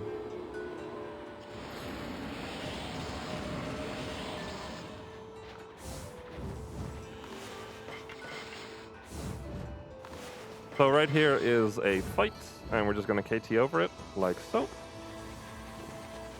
In any percent, that's actually a soft lock if you hit that fight, because you don't have the brush power to be able to complete it. It sucks. I've lost runs to it. Especially if you're going fast, it's just like you hit it and you're just like, oh, hell. So right here, we're going to go up to the village of this area. It's called Webkir. And everyone is afraid of you for some unknown reason, which we will never find out in this run. So once again, if you want to find out all these cool story elements, go play the game.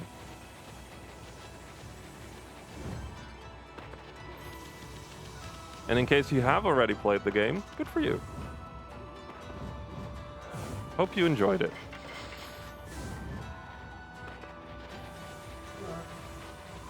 So right here is a closed gate. Luckily, closed gates have nothing on us, because we can just jump over them. God damn. I have to do an extra KT. Oh, that's fine. Or I just mess up. Lovely. Up.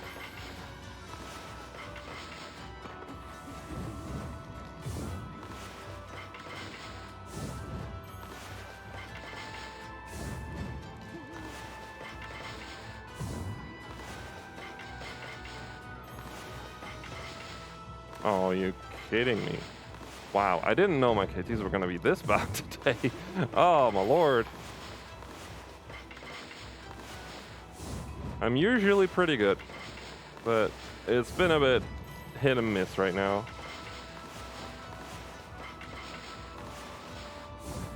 There we go.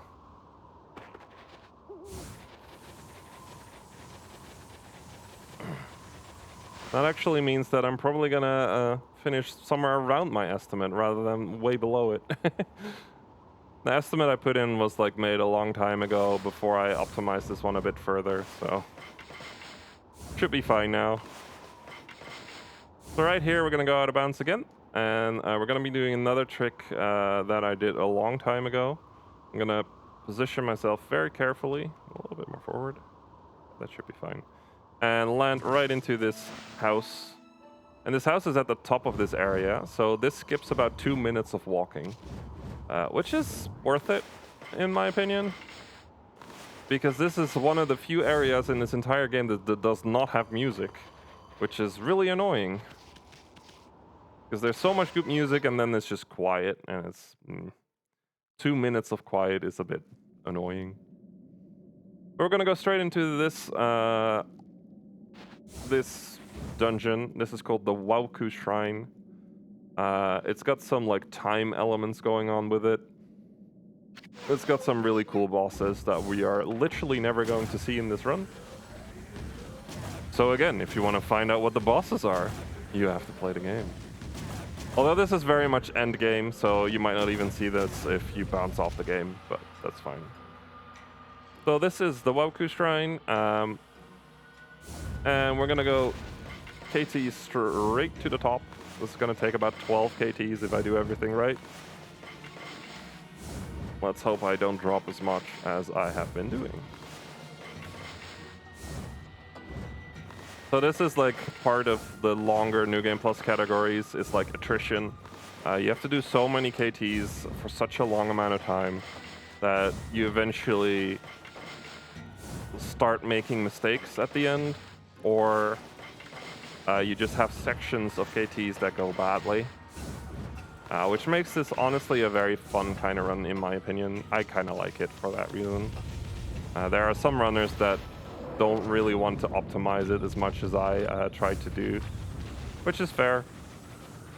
It is a bit too long for an Okami category, to be honest. So right here at the end, there's another fight. And as per usual...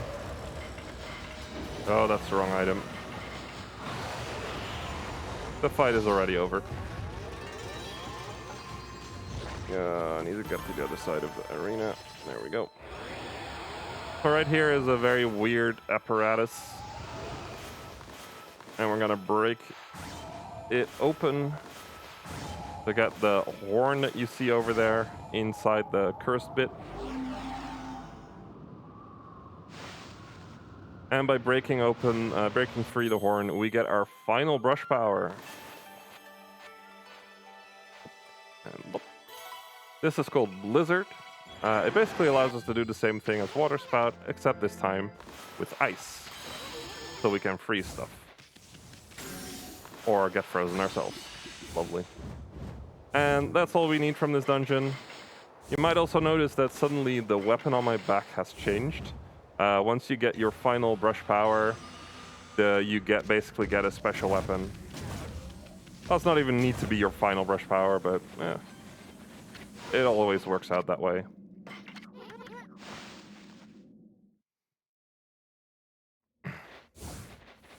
So now we're gonna go to the final section of the game. There's this giant arc over here, and we need to enter it.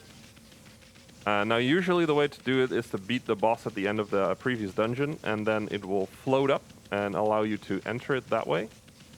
But luckily, the loading zone to that to the arc is already here when you load in this state. So all we have to do is go to a specific spot and do 6 KTs up. 2, 3, 4, 5, 6. Oh, I missed it probably. There we go. Yeah, 1 KT too low. Okay, and that's the last KT of the game. I no longer have to do KTs. I'm really happy about that. It can get really tiring after a while. So this is Marco. Marco is the shopkeep of the Ark, and we are going to buy a special item from him. It's the last weapon in the beads section, and we're going to be using it to make one of the fights the funniest thing you've seen in a while. Especially if you've played the game, this is going to be pretty fun. So the Ark basically exists as a boss rush at the end of the game. So I'm going to have to fight all the bosses I've skipped, except for one. Well, technically 2. So yeah, this is Blight. Blight is very fast. But if you use Mist, you can just slow him down and damage him. And that was Blight. Blight's the easiest of the fights.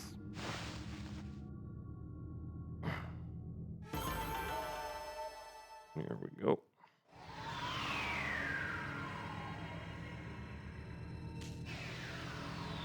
I'm gonna drink some water here. Yeah.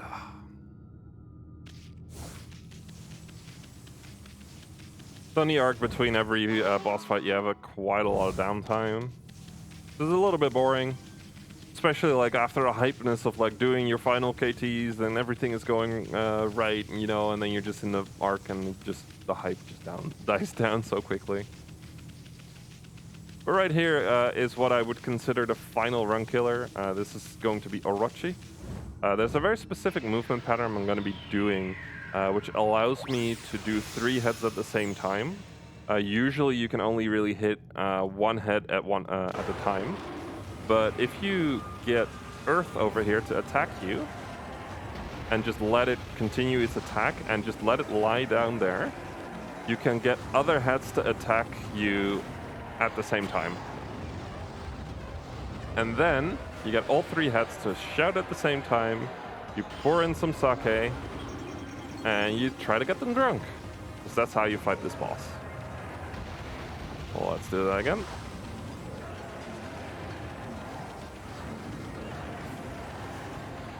There we go. And now we're going to be doing some menuing right at the end here. I'm going to be equipping beads on both my sub and primary. I'm going to use a special item that boosts my attack power for a certain amount of time. And now we get to do what's called the machine gun.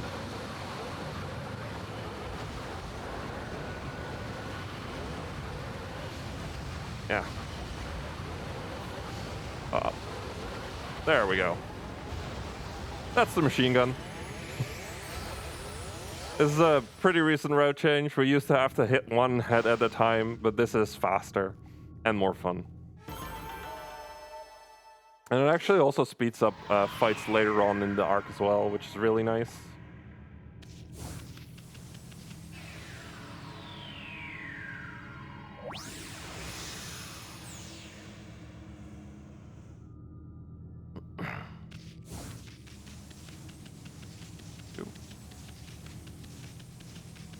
So the next fight is probably going to go a little bit quickly. To do it, you first have to use a slip to get it. Oh no, it's this fight. Ah, I'm confusing fights. Like the last 3 bosses are a little bit of a wash for me. This fight is the Spider Queen. The Spider Queen has hooks on the back of her like big body, and by hooking them using Vine, you can get it to open, and that way you will be able to damage her insides. So right here is a hook. There we go. Right there is a hook, and I missed it. Sometimes brush detection can be a little bit tricky. There we go. And right as it opens, I'm going to use 2 slips, and that's the Spider Queen.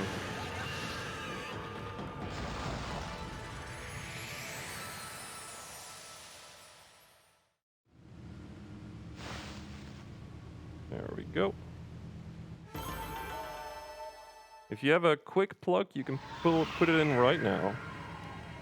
All right, I'll quickly mention again that the bid door to change the category for a story about my uncle is still open and able to change with 20 euros on all collectibles, while any percent is still nothing in it.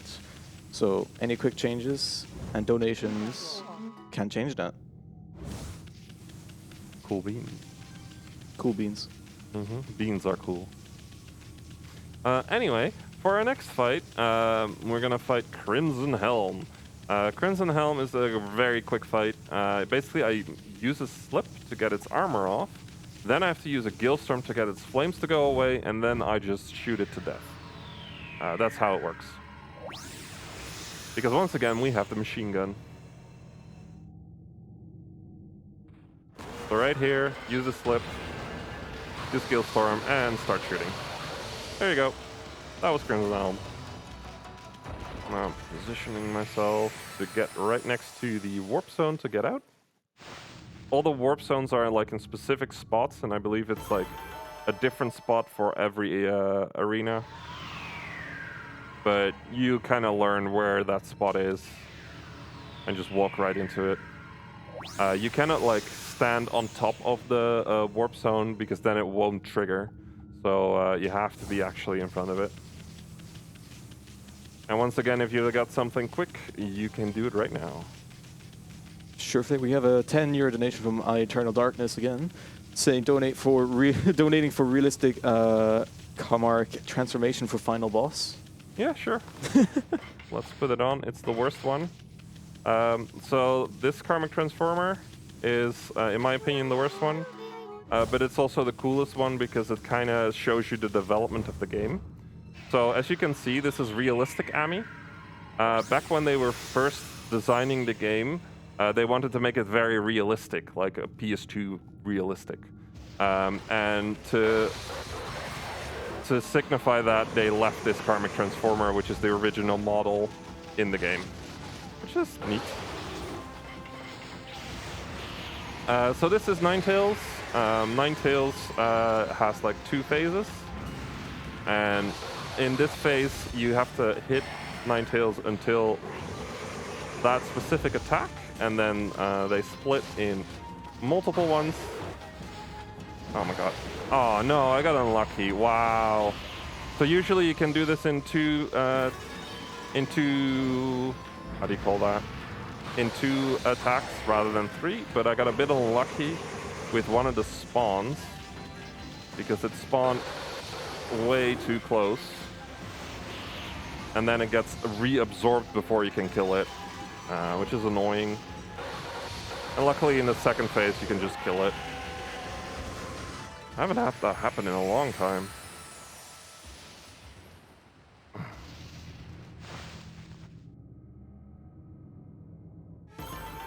So that's the final of the boss rush.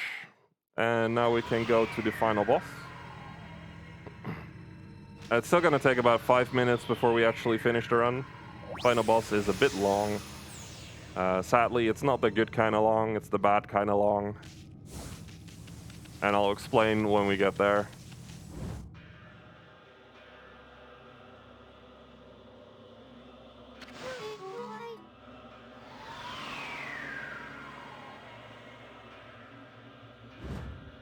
So the name of the final boss is Yami, which means darkness.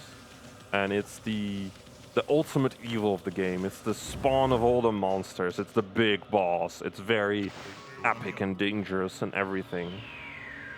So of course, when you spawn into the fight, it takes away all your brush powers, because it can do that.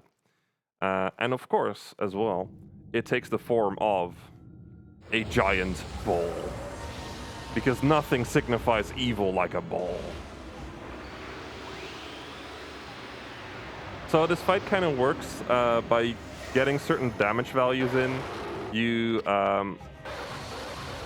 get your brush powers back one by one. And because of the amount of damage we can do, we basically just get to every brush power so quickly that this is also kind of called the auto-scroller boss of the game. Because we're waiting, it takes almost more time to wait for the brush powers than to actually deal the damage. And that's the first phase already. This boss has 5 phases, by the way.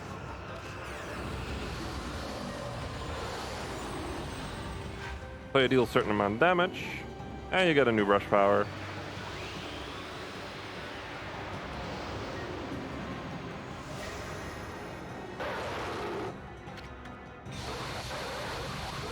Nope. Too early. Haven't actually done this boss, but in a month. It's a little bit easy, but there are a few small things you need to remember to do. So right now, all the health of this phase is already gone, but I have to wait for it to actually give me the brush powers. And then I can finally get to the next phase. There we go. So in this phase, we're going to do something I like to call rigging the slots. We're going to use 5 flips in a row. 3, 4, 5. And that way, we always get the good result on this slot machine. There you go.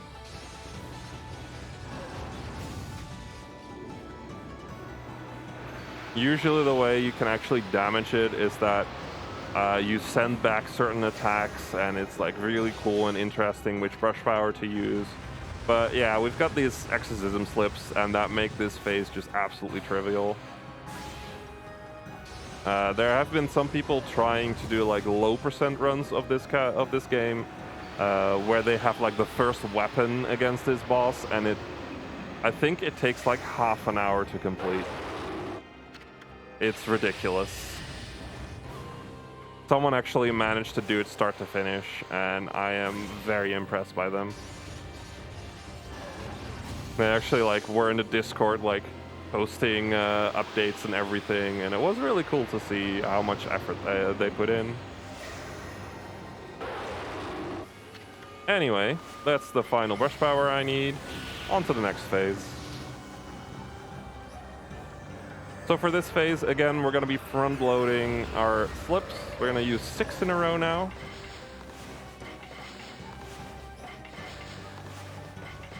I lost count, but whatever. Should be the right amount.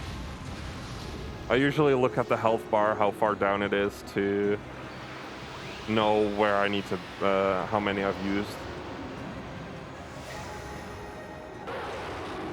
And using 1 extra is not a bad time loss.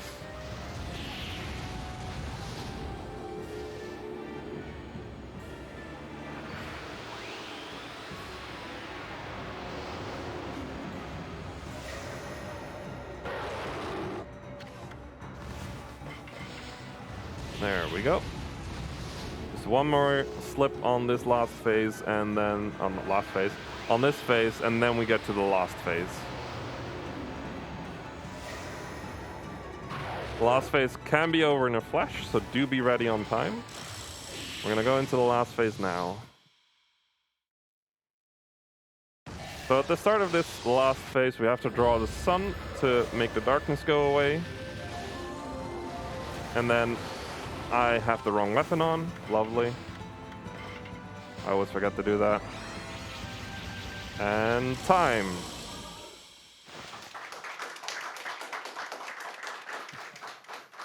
So this game does have an in-game timer, and that's the one we usually use for this run. So let's see what our in-game time is right here. 2:01:21. That's all right. I didn't play that amazingly. I haven't played this game in a month, so it's fine.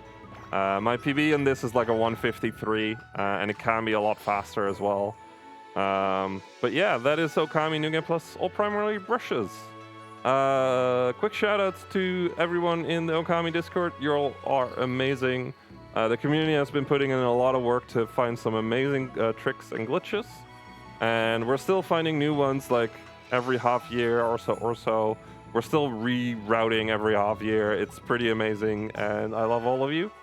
And without much further ado, thank you very much to BSG for having me, and I'll be back with like 2 more runs later this marathon, and I'll be hosting a couple times as well, so hope to see you all then. Well, thank you very much, Kinnin, for that run. That was amazing. But yeah, next up, we have a story about my uncle coming up, and if someone does still want to change the category, €20 to change it.